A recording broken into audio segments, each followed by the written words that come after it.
প্ৰথমতে পংকজ আছামিলৈ স্বাগতম। আজি আপোনালোকক মই দেখুৱাম ডাইৰেক্ট বেলবৰণ। কাৰণ কিয় কৈছোঁ জানা, বেলবৰণ কোনো দেখা নাই, মা কছম বিদ্যা কৈছোঁ আপোনালোকক বেলবৰণ কোনো দেখুওৱা নাই। কিন্তু আজি আপোনালোকক মই দেখুৱাম বেলবৰণ। কাৰণ আপোনালোকক দেখুৱাব দুৰ্গা পূজাৰ কি জানে না, এই লাইটিংবিলাক দিয়াৰেহে মানে কি দেখুৱাব। কিন্তু আমাৰ দুৰ্গা মাৰ যিটো সেইটো বস্তু আপোনালোকক দেখুওৱা নাই। আপোনালোকে সম্পূৰ্ণকৈ চাই থাকক মোৰ ভিডিঅ'টো, ডাইৰেক্ট বেলবৰণ। মানে গাইছ মানুহ দেখছি না, মানে কি এইবাৰ দুৰ্গা মা আচলতে হাতীত আহিব, সেইবাবে আমি আচল হাতী আনিছোঁ। আৰু মানে কি বেলেগ দুৰ্গা পূজাত মানে কি মূৰ্তি থাকে, কিন্তু আমাৰ এই দুৰ্গা পূজাৰ মূৰ্তিটো হৈছে কলগছৰ। সেইবাবে মানুহ বিৰাট জামেই লাগিছে। আৰু মানে ইয়াত বহুত ভাল লাগে। মানে যদি কোনোবা মানুহে মানে কি ঘৰতে আছে, তেতিয়াহ'লে ইয়াৰ পৰাই মানে কি আপোনালোকক মানে ভাল হওক বুলি আশা কৰিলোঁ। আৰু ইয়াত মানে আমাৰ দেৱী মা বৰ্তমান আমাৰ পূজাস্থলী আহি পালে। আৰু মানে ইয়াতে পুৰোহিতবিলাকে পূজা কৰিব, মানে কি দেৱী মাক প্ৰথমে পূজা কৰি লয়, তাৰপিছতহে স্থাপন কৰা হয়।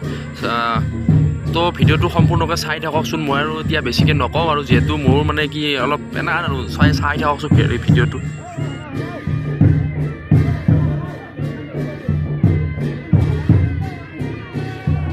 মানে এতিয়া আমাৰ মূৰ্তিটো স্থাপন মেইন মন্দিৰত স্থাপন কৰা নাই বাৰু। ইয়াতে মানে পুৰোহিতবিলাকে পূজা কৰি তাৰপিছতহে মূৰ্তিটো স্থাপন কৰা হ'ব তাত।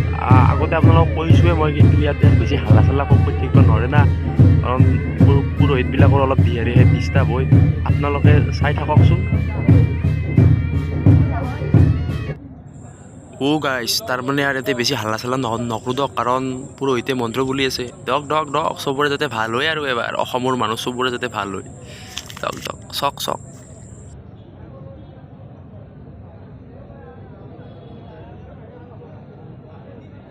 মানে কি জানে না, মানে কি আমাৰ বেলখৰৰ পূজাৰ অলপ মানে কি মূৰ্তিটো ব্যতিক্ৰম। মানে কি আমাৰ কলগছৰ বনোৱা হয়, মানে কি কলগছ এডালৰ পৰাই মানে কি আমাৰ দুৰ্গা মাক মানে কি সজোৱা হয়। কিন্তু মানে কি ধৰি লওক বেলেগ মানে কি মই শুনা নাই, আপোনালোকে যদি ক'ৰবাত শুনিছে কলগছৰ দুৰ্গা মাক সজোৱা, মোৰ কমেণ্ট বক্সটো খোলা আছে, আপোনালোকে কমেণ্ট কৰি জনাব। কিন্তু মই জনাত দুৰ্গা মা আমাৰ বেলখৰতে কিজানি কলগছৰে সজোৱা হয়।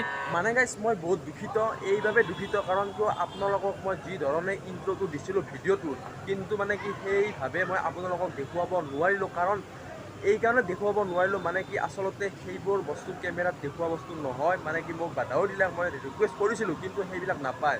আচলতে যিহেতু পূজাৰ বতৰ মাক দুৰ্গা মাক অসন্তুষ্ট কৰি আপোনালোকক মই নেদেখুৱাওঁ, আৰু মই নিজেও মানে কি নাচাওঁ। সেই ভাবিয়েই আপোনালোকে বলক আমি এবাৰ পাৰ্কখনে এবাৰ ফুৰি আহোঁ, আৰু না কি কয়? বলক।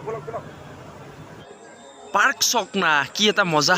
মোৰ ভিডিঅ' চাইছে, মজা লৈ থাকক, কিন্তু নকওঁ আৰু পিছত ক'ম। গাইজ দেখছি না কিমান এটা ধুনীয়া পৰিৱেশ। কিন্তু এইবাৰ মই নিজে ভাবোঁ, আৰু আমাৰ বেলখৰৰ পূজা কিন্তু বেলেগতকৈ বেলেগ আল্টিমেট বনাইছে। কিন্তু একদম লাইটিং হওক কিবা হওক, মানে লাইটিঙে ভাল লাগে ন, ৰাতি হ'লে লাইটিংটোৱে মেইন। সেইবাবে মানে মজা। এইটো কিন্তু মেইন মন্দিৰ। আপোনালোকক দেখুৱাইছিলোঁ আগৰ মানে কি মানে আপোনালোকক এই বামুণে পূজা কৰি আছে। আৰু মানে তাত মানে কি হ'ল, ভিতৰলৈ কেমেৰা নিব নিদিয়ে, আৰু মানে কি আমাৰ এনাই বেলেগ মানুহে চাব নোৱাৰে। সেইকাৰণে এইটো কি বস্তু জংঘলত আছে। সাৱধান। কিন্তু ধৰি লওক কাৰোবাক কথা দি যদি কাৰোবাৰ লগত ঘূৰি আছে, এইটো দিব আপোনালোকক গিলি। গম পাইছে নহয় কি কৰিব এইটোৱে? 4-5টাকে ভাল পাবি এতিয়া। আৰু মানে কি এই পাৰ্কত ঘূৰিব আহিবি, সেইকাৰণে মুখ মেলি আছে একদম ডাইৰেক্ট ইপিনৰ দি সোমাই দিব, গম পাইছা? আৰু সেইকাৰণে কৈছোঁ যাতে এটাকে ভাল পাই থাক।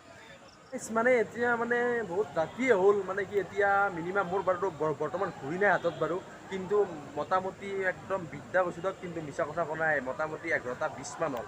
কিন্তু এতিয়া মানে ঘৰত বিচাৰি থাকিব, কিন্তু আমাৰ মানুহ কমাই নাই। কিন্তু আমাৰ দুৰ্গা পূজাৰ সেই এটা মাহাত্ম্য আছে বেলখৰৰ। কিন্তু আপোনালোকক মই ক'ব বিচাৰোঁ, মানে কি পূজাত আহিব কালি নহয়, মই আজি ভিডিঅ'টো বনাইছোঁ যিহেতু, কিন্তু মোৰ আজি ভিডিঅ'টো দিয়া বাৰু নহয়। কিন্তু আপোনালোকক মই ভিডিঅ'টো কাইলৈহে দিম। দিয়াৰ পিছত মানে কি ধৰি লওক সেইদিনা হ'ব প্ৰথম পূজা। আপোনালোকক কৈছোঁ প্ৰথম পূজাৰ দিনা আহিব। কিন্তু যদি আপোনালোকৰ ভিডিঅ'টো চাই ভাল লাগিছে, তেতিয়াহ'লে লাইক কৰিব, লগতে ছাবস্ক্ৰাইব কৰি দিব।